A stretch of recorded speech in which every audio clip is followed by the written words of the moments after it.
Hey guys, you're watching As Sustainably Simple as Possible. I'm your host, Justine Ma, the chef owner of Farm to Table Hawaii, which is a 1-acre food haven on the big island of Hawaii that offers farm stays, cooking classes, and off-grid glamping accommodations. So I want to teach you the best tips that I've learned over the past 9 years of living here on this island. And we're going to head up north today. We're going to the Kohala Coast and we're going to bring some treats with us. I'm going to make some whole wheat cinnamon buns, some hamantashen made with soursop pineapple jam, all made from my farm, and some butter cookies in the shape of hearts. And we're going to bring those to my friend Gina, who's the owner of Gather in Honoka'a. Now, Gina is a jack and master of many trades. She is a collector, curator, woodworker. She's a mom. She's the owner of Gather, which is a vintage shop, and when she's not working at Gather and hopefully she's taking a rest, she also works at the Waimea coffee shop and makes the best coffee. And this coffee that I'm talking about is not on the menu at Waimea coffee shop. This is Gina's personal slow coffee recipe, and she's gonna teach us how to make her cup of morning joe. You're gonna want it. I want it, and I don't even drink coffee. It is that good. So let's get started with the cookies first, and then we'll head over to Gina's, and she's going to teach us how to make her slow coffee. For the cinnamon buns, I use the Ambitious Kitchens recipe, and for the hamantashen, I got a recipe from the noshes, and then I use that same recipe to make the butter cookie hearts. So this is my homemade vanilla. All you do is buy a bottle of vodka and you just place your vanilla beans in it. But you have to let it sit for at least 6 months to a year. This has been sitting for like 2 to 3, maybe even 4 years. And I keep adding new vanilla beans to it. So there's tons of vanilla in here. And it might taste like vanilla vodka at first, and that means it's not extract yet. So I just let it sit and let it do its magic. Shake it every once in a while. And with vanilla, I never measure. Vanilla just comes from the heart, just like garlic. Don't measure vanilla. Okay, so it's time to roll out the dough for the hamantashen. And then I am also letting the cinnamon buns rise for about 30 to 45 minutes so we can get it all done.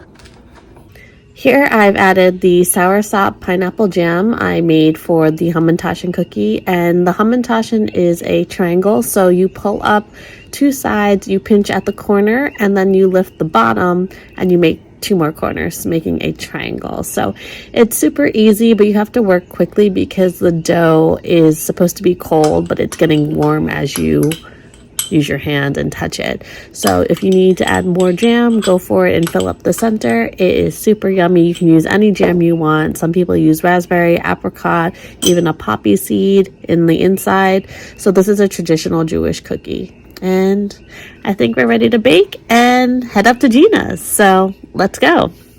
Gina's gonna walk us through the coffee recipe, and I just want you to pick up on like the little facts that she drops about like percolation and creaminess. She's just so articulate, and she's such an artist even with her coffees. So soak it up and get ready to make the best coffee of your life. Slow morning coffee. Sweetened condensed milk and good old half and half. Full fat, half and half. So do a little shake on the heavy cream. But the whipped cream will usually, depending on how cold your refrigerator is, will solidify. So this is a newer can of whipped cream, so it just hasn't had time to, you'll get the same taste, but the consistency is a little different. So for this, I want to use a bigger spoon. And it's coconut cream, right? It is a heavy coconut whipping cream. Yep. So usually it would come out like Dollops. like a whipped cream. Yeah. This is the sweetened condensed milk. It's just to taste, and it brings in creaminess too, but we'll put in a little less because we're going to put honey in. Metal does something to honey. It has some sort of reaction. I'm not sure what it is. Smart. That's what I heard. Have I looked it up? I didn't go down that rabbit hole. So a little bit of cayenne. Nutmeg. Oh, nutmeg. A little bit of cinnamon. This tends to come out quick. And then what I like to do is take the froth milk. You can warm it up in a pan. My lovely neighbor got me this, and And I find that half and half works best. Heavy cream, not so much. Okay. Regular milk can. 2% milk will give you this, and nut milks or some sort of plant-based, they don't give you that nice foam. That's what I have found. So I just put that in there just to kind of like mix all this stuff together. This is like old school. A splash, a pinch, a dollop. A pinch and a dash. I mean, there's no measurements here, you know. Yeah. And if it's too sweet, get a bigger cup and add more coffee. This is probably, the coffee is going to be a little stronger because I perked it this morning. Great. It actually looks really good.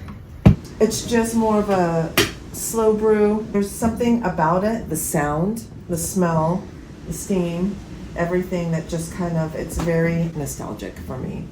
I mean, this thing is from the 1940s. It's still original plug, everything. Slow and steady wins the race. All right, so you just mix that up. Mix that up.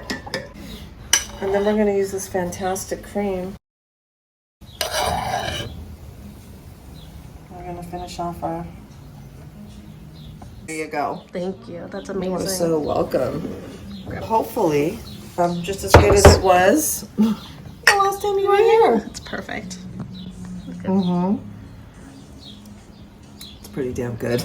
So the cookies were amazing and the coffee was phenomenal, and we just like to sit and slow down and chat about our goals and how we view life. And this was something I took away from Gina, this conversation.